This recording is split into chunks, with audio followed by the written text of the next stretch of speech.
नमस्कार, मैं Jully Tiwari. Daily news में आप सभी का स्वागत है। तो चलिए नजर डालते हैं आज के कुछ मुख्य समाचारों पर। तुर्की कंपनी पर कार्रवाई के बाद राहत की खबर। 3,700 कर्मचारियों को नई कंपनी में मिलेगा रोजगार। भारत पाकिस्तान युद्ध के दौरान तुर्की द्वारा पाकिस्तान का खुलेआम समर्थन किए जाने के बाद भारत में तुर्की की कंपनियों के खिलाफ माहौल बन गया है।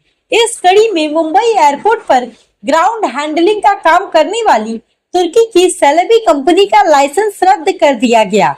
इस कार्रवाई के बाद कंपनी में काम कर रहे करीब 3,700 कर्मचारियों पर बेरोजगारी की तलवार लटक गई थी। हालांकि अब इन कर्मचारियों के लिए राहत की खबर सामने आई है। भारतीय कामगार सेना ने इस मुद्दे को गंभीरता से लेते हुए सक्रिय भूमिका निभाई और यह सुनिश्चित किया कि सेलेबी कंपनी की जगह आने वाली नई कंपनी में सभी कर्मचारियों को पूर्ववत वेतन पर ही समायोजित किया जाए। इसके अनुसार अब इन सभी कर्मियों को नई कंपनी में नौकरी मिलने जा रही है।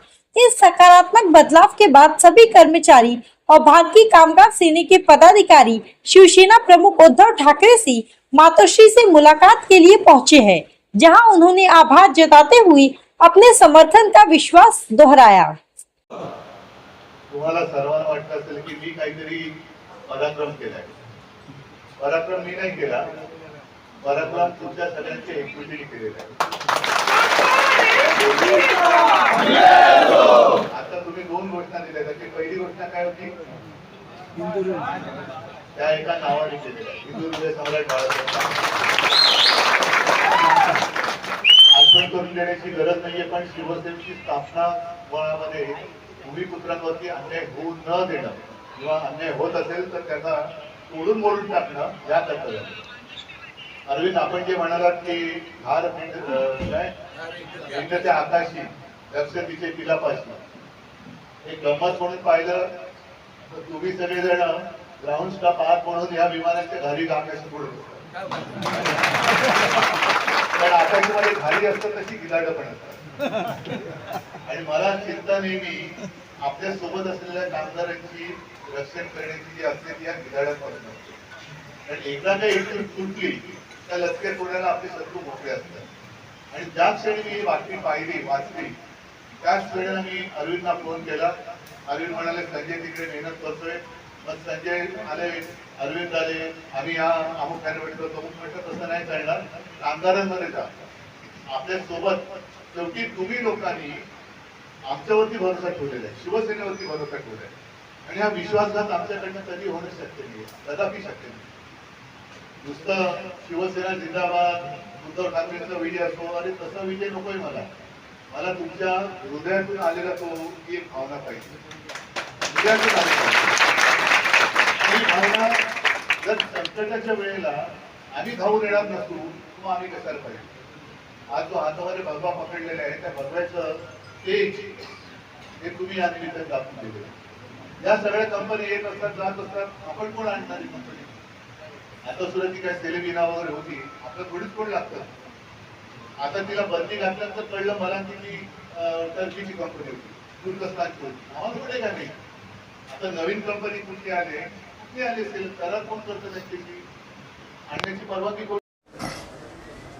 तसं बघायला गेलं तर आपल्याला सर्वात माहिती आहे सेलेबी नास कंपनी आज गेली 16 वर्षे एअरपोर्टला काम करत होती आणि भारतीय कामगार सेना ही मान्यप्राप्त विनंतीची होती। 3,700 कामगार हे आपले म्हणजे व्हाईट कॉलर आणि ब्ल्यू कॉलर असे म्हणून 3,700 कामगार टोटल होते। आता ज्यावेळेला हा जो प्रसंग आला त्यावेळेला मियालने आमच्यावर डायरेक्ट कॉन्टॅक्ट सुरुवात केली आणि त्यांनी विचारलं की आता ती परिस्थिती कशी हँडल करायची आपण। आणि मग आम्ही खरंच टेन्शनमध्ये होतो की येणाऱ्या नवीन कंपनी असेल ती कंपनीबरोबर ती एअरलाईन्स कशी टाईप होणार, त्यानंतर मग जो पगार आहे जो 16 वर्षानंतरचा पगार तो राहणार की नाही, कारण का नवीन कंपनी जेव्हा येते तेव्हा ते मिनिवेज देते कामगारांना, मग तो टेन्शन आम्हाला खूप होतं। परंतु ज्यावेळेला मियालमध्यस्थी करून एअरलाईनची इंडोथाय कंपनीचे श्याम मलाई यांच्यावर जे डायरेक्ट आमचे मीटिंग करून घेतली त्यावेळेला आम्ही सांगितलं की हे कामगार जे आहेत ते जवळजवळ 20-25 वर्ष काम करतात एअरपोर्टमध्ये आणि त्यामुळे त्या कामगारांना जो पगार आहे आणि जे वर्किंग स्टाईल आहे जेवढी जी सिस्टीम आहे ती तशी राहिली पाहिजे आणि जे काही बेनिफिट मिळतात फॅसिलिटी मिळतात ते तसे राहिले पाहिजेत. मग ह्या गोष्टीवरती ते लोक सहमत झाले आमच्याशी की पण नाही आम्ही सर्व कामगारांना घेणार आणि त्याच जे काम चालू आहे ते काम पूर्णपणे सुरक्षित ठेवणार. मग कार्यरत होणार झाले सुरुवात झाली. म्हणजे आता ज्या वेळेला आपला निर्णय झाला म्हणजे 15 तारखेला 15 मेला त्या रात्रीपासून दुसऱ्या सकाळपासून म्हणजे 16 तारखेपासून जी काही कंपनी त्या 3 दिवसात त्यानं टाईम पिरियड दिला होता सेलिबीला की तोपर्यंत पासेस बनवायचे होते. ते पासेस आपण रविवारी तो सर्व म्हणजे सोमवारी पूर्णपणे पासेसचं सर्व आपण पूर्ण केलं. सर्व कामगार पासेस बनले आणि त्यानंतर मग मंगळवारपासून पूर्ण इंदोरताईकडे ते कामगार गेलेले असेल.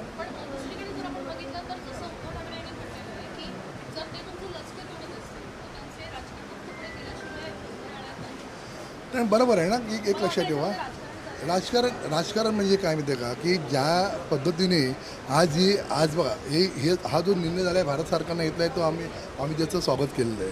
परंतु जेव्हा नवीन कंपनी येते ती कंपनी आता आम्ही ह्या कंपनीला घालवून टाकलं. आपण कंपन्या बघत नाही आपण मेन काय बघतो तर आपल्या कामगारांना रोजीरोटी कशी मिळेल आणि ती कशी टिकेल हे आम्ही सर्वस्व बघत असतो आणि ते टिकण्यासाठी आम्ही जो काही प्रयत्न करत असतो.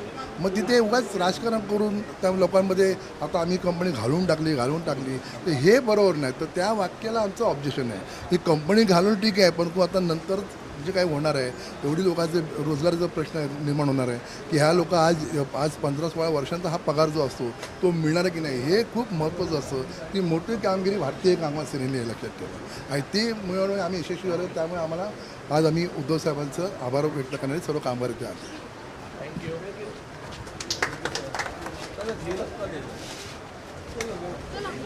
तो आज के लिए बस इतना ही. कल फिर मिलेंगे इसी समय इसी चैनल पर.